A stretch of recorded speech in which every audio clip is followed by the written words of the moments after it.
li nga xam ne ak yelleef ngeen di gis ngeen jamono ji nag délit d'opinion daanaka ci réew mi dañ ko fi dem coow. jàpp nañ ci bëri daat ko ciy teg dernière en date bi di Moustapha Diakhaté. ñu jàpp ko ci loo xam ne da ko wax ci wàllu protocole bu présidence de la république ni ñuy doxalee am mot bu mu utiliser jamono ji yi nga xam ne nekk ci ak yelleef doomu aadama ndax ni ñuy jàppee nit ñi ci délit d'opinion loolu lu yoon la wala déet. waaw xam nga. loolu dafa am solo sax ñu toog waxtaan ci te ma leen di remercier ci invitation bi di remercier ak di nuyu les téléspectateurs chaque matin bu may ndekki ak sama njaboot yéen laay seetaan.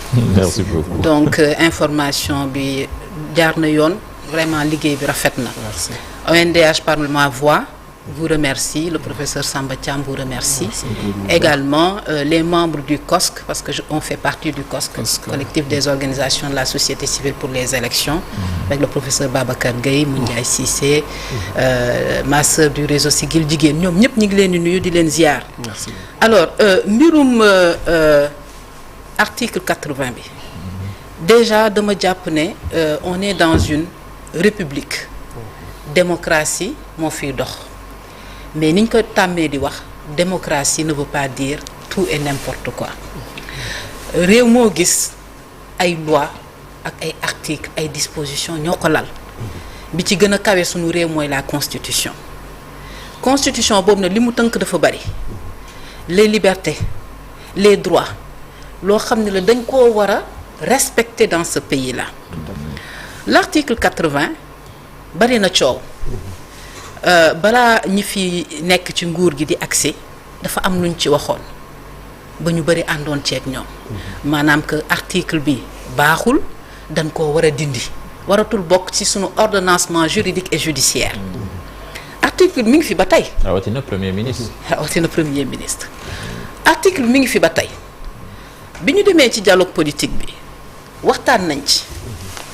débat yi yëngu woon na man maa ngi woon ci commission démocratie liberté et droits humains boo seetloo commission boobu moo am le taux de consensus le plus faible su ma juumul peut-être 24% là où on a 100% dans une autre commission et 93% su ma juumul ci beneen commission lu tax consensus bi jafe woon parce que dañu doon waxtaan wax dëgg yàlla li nga xam ne ñor na waa askan wi les libertés les droits humains avec le système politique lan la ñuy def ndax atteinte yi bare na atteinte yooyu nag yenn articles yi ñoo ko waral article 80 qui parle de la sécurité publique nationale ñu bëri di ko jël di yaakaar ne moom mooy wax ak ci atteinte offense au chef de l'État c'est l'article 254 l'article 255 moom ñëw ci diffusion de fausses nouvelles maintenant nag lépp la ñuy boole woowee ko article 80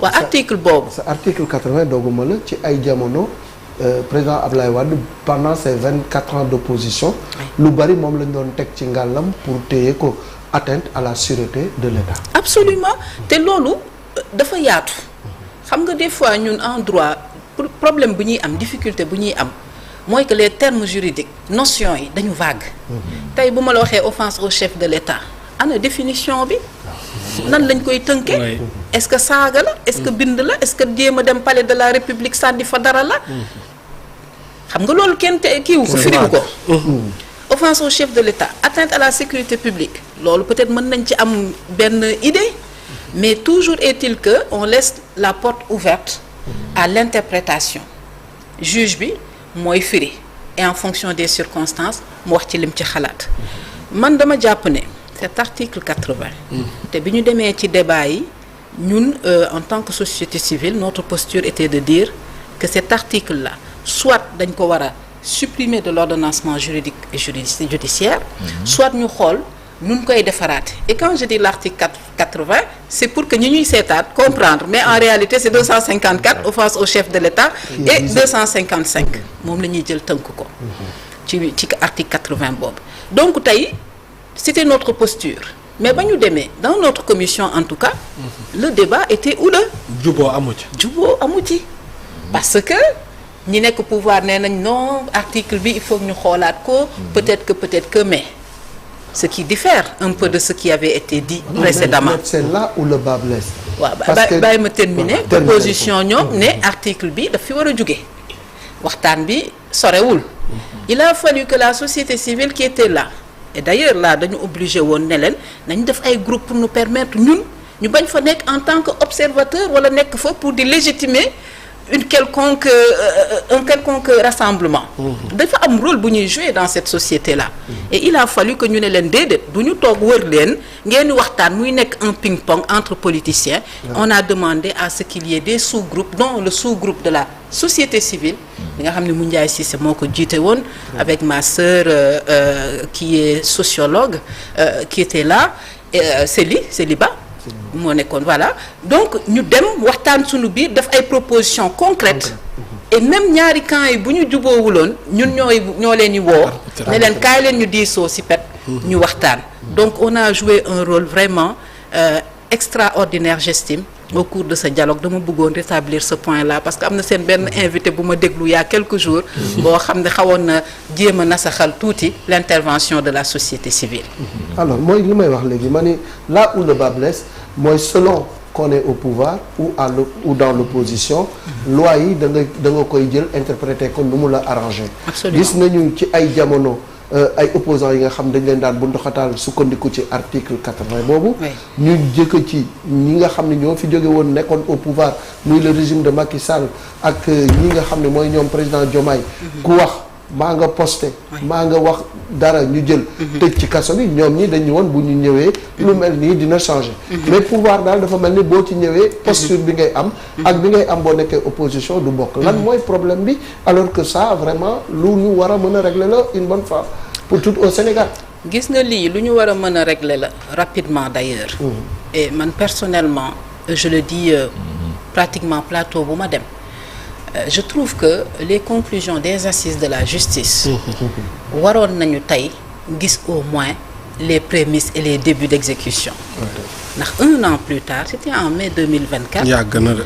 un an plus tard tey waroon nañu mën a wax ana juge des libertés et de la détention ana mu ñu wàññi les pouvoirs du procureur de la République tey waroon nañu wax ci ces articles là qu'est-ce qu'on en fait parce que ay professionnels dañoo daje pendant une semaine xamatuma combien de temps la waxtaan ci ba joxe ay recommandations li may wax rek man duma médecin samay doom bu ñu feebaree dama leen di yóbbu ci médecin bi donc des professionnels du droit bu ñu ñëwee ne leen dans la pratique lii la ñu jànkoonteel dañu war a déglu ndax réew mi kat politiciens yi moomuñu ko et les politiques donc dañ ko war a traiter une bonne fois boo gisee sunu commission mu am difficulté pour des consensus rek là où ailleurs on a 100% et c'est parce que cette question est cruciale les libertés les droits humains il faut ñu toog waxtaan ci il y avait tellement de personnes dans notre commission les imams les présidents des marchands ambulants keneen ak keneen ku ci nekk ngi ñëwoon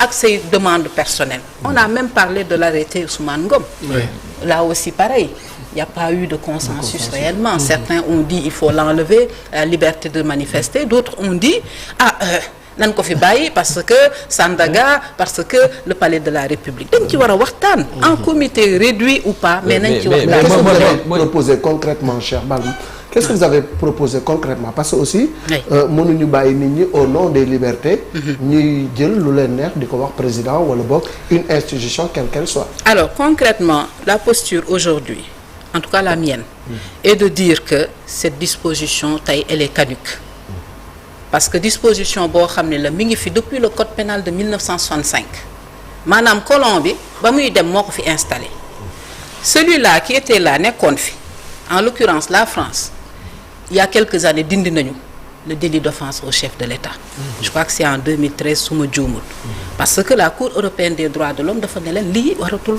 nekk ñu dindi ko tey li may proposer mooy que cet article 80 benn soit ñu dindi ko et on tombe sur le droit commun c'est-à-dire que si le président de la République estime qu'il a été victime d'une diffamation d'insulte qu'il saisisse la justice il peut avoir mën na am un collège d'avocats qui sont là et qui saisissent la justice par voie de plainte parce que le principe sacro-saint en droit devrait s'appliquer l'égalité de tous devant la loi.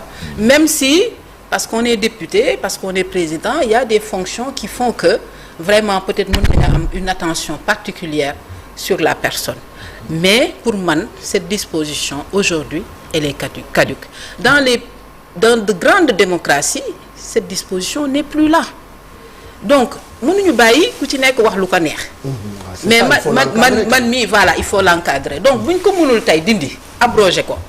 Mais nañ ko réformer. ñu waxaat ko parce que le danger de l'article 80. moo tax tout le temps foo fekk nit ki wax kàddu bu xaw a jubadi xaw kàddu bu dëng ñu jël la tegal la article 80 dolli ci yeneen ñaar ak ñett.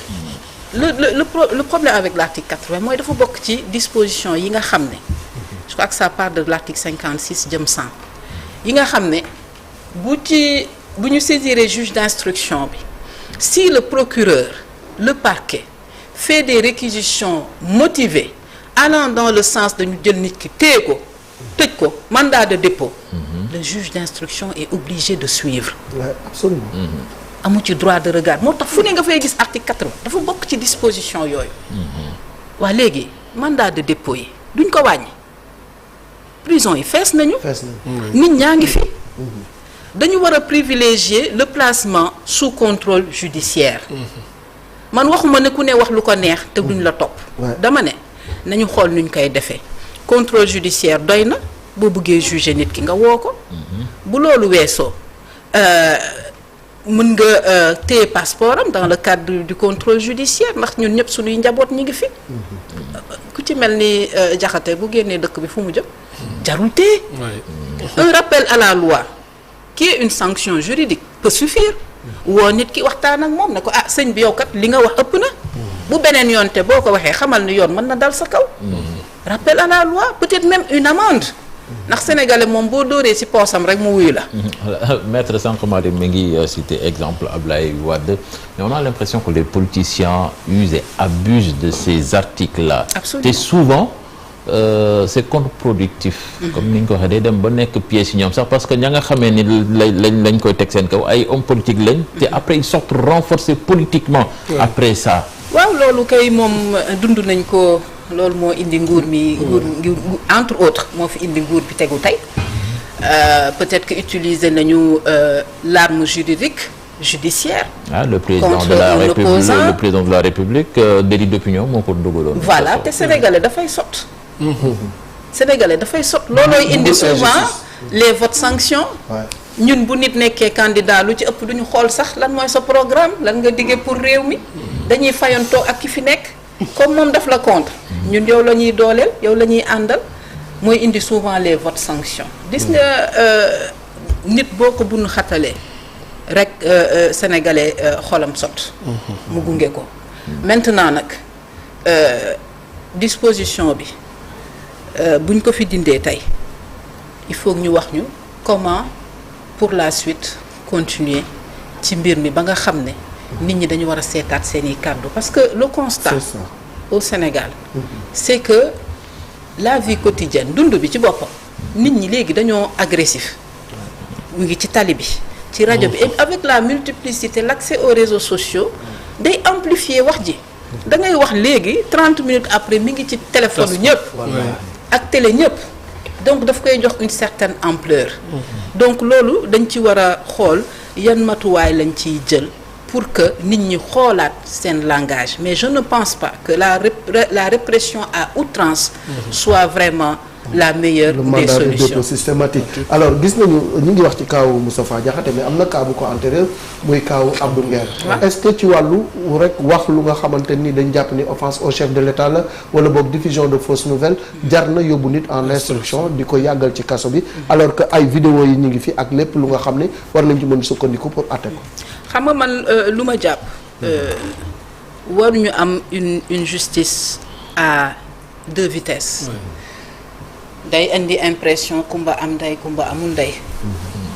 man fii laa faruma fii mooy li ma wax sànq rek mandat de dépôt systématique yi dañ ko war a dindi wàññi ko Abdou Nguer lu mu wax war na ko wax waru ko wax y a un juge qui est saisi procureur moom ci rôle am la nekk il est là pour la société bu gisee loo xam ne yenuwul maanaa mën na saisir le juge mais aller jusqu'à téye ci nit depuis des mois te xam nga ni war nga ko mën a juger wala nga bàyyi ko mu dem këram jege ay mbokkam feete fa tabaski bi ak leneen dafay mujj niru leneen te nag justice bi il ne faut pas que ñu utiliser ko à des fins politiques la justice elle doit être indépendante le procureur comme je dis toujours il y a les magistrats du siège les magistrats du parquet les magistrats du parquet ñoom dañu dépendre ci nguur gi le ministère de la justice ak autres j'ose espérer qu'il n'y a pas seen loxo takku ci parce que bu seen loxo takkee rek ça veut dire que Sénégal war nañu seetaat suñu bopp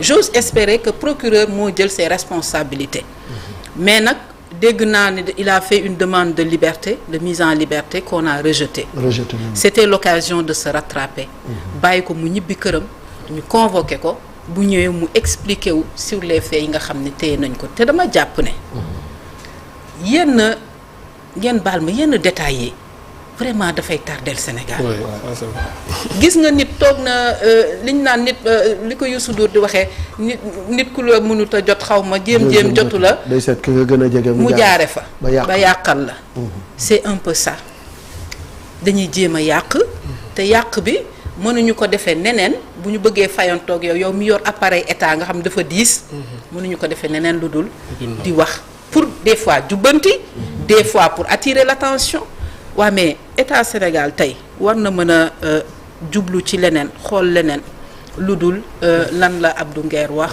ak lan la Bah Diakhaté wax ak yooyu parce que loolu même bu fekkee c'est triste yenn kàddu yi mais waruñu ci mën a téye l'appareil judiciaire fekk ne pendant ce temps am na ay nit des personnes lambda ay ñu mel ni man ñoo xam ne dinañ am dossier te dossier baa nga tribunal yàgg fa nga yéeg a ko wàcc donc bu ñu mënoon jàppale ci loolu rek bàyyi justice bi def liggéeyam dina baax loolu que ñu wàññi mandat de dépôt yi foofu laay jógee sax ci 3 articles yi est-ce que président Diomaye ak premier ministre Ousmane Sonko duñu tombé ci piège bi nga xam ne moom moo fi amoon parce que jamono yële dañ dem gis tamit ñoom bi ñu nekkee ku wax rek ñu jàpp tëj ñaata jeune lañu jàpp ku posté ci Facebook ñu tëj wala nga wax dara tëj est-ce que ñoom dañu tombé ci boobu piège boo xam ne moo daloon ñële ba ñëw nag ñoom jamono yi ñu nekk ci di ko doxal xam man dama jàpp ne comme ni ma ko waxee sànq rek am yaakaar ne ñoom seen loxo nekku ci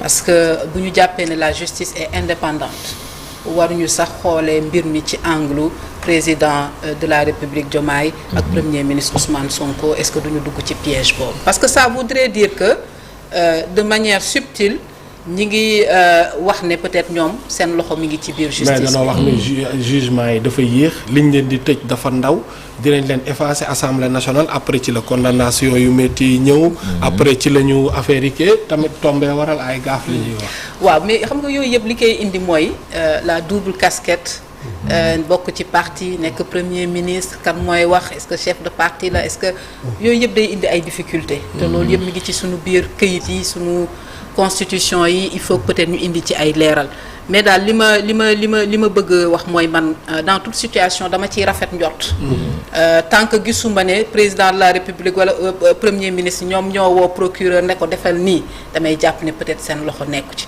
mais nag le lien entre le procureur le ministre de la justice et l'exécutif su ma waxee diw jàppal diw da koy jàpp ku la wax ne ministre de la justice dépendre du politique du autorité politique da lay ndax yooyu tamit yëpp premier ministre moo ko wax waaw non ministre de la justice moom c'est un poste nominatif da ngay seet ki nga xam ne peut-être xaw ngeen méngoo gis-gis nga teg ko fa mais comme un juge comme un procureur ñun ñëpp ñu wax ko ñu ñàkk ko wax ay nit lañu ay doomu aadama lañu peut-être dinañ am fu ñu far peut-être dinañ am ku ñu àndal am nañu tel sëriñ am nañu mais waruñu ko wane ci suñu liggéey neutralité boobu ak indépendance boobu vraiment man damay jàpp ne suñu justice tey c'est vrai que liñ koy ŋàññi bëri na mais damay jàpp ne pour le moment en l'état actuel des choses nañ ci rafet njort mais nag procureur moo war a seetaat dernière question parce que question, wax na ko léegi les lieux de privation de liberté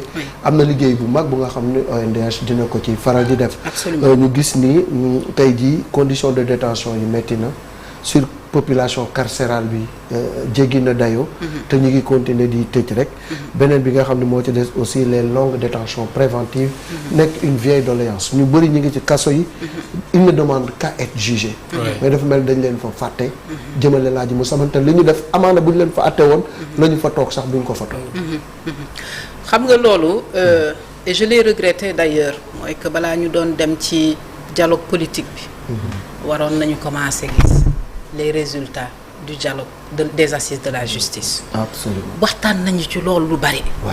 il faut ñu am ci ay solutions parce que téye nit je donne un exemple en matière d'instruction.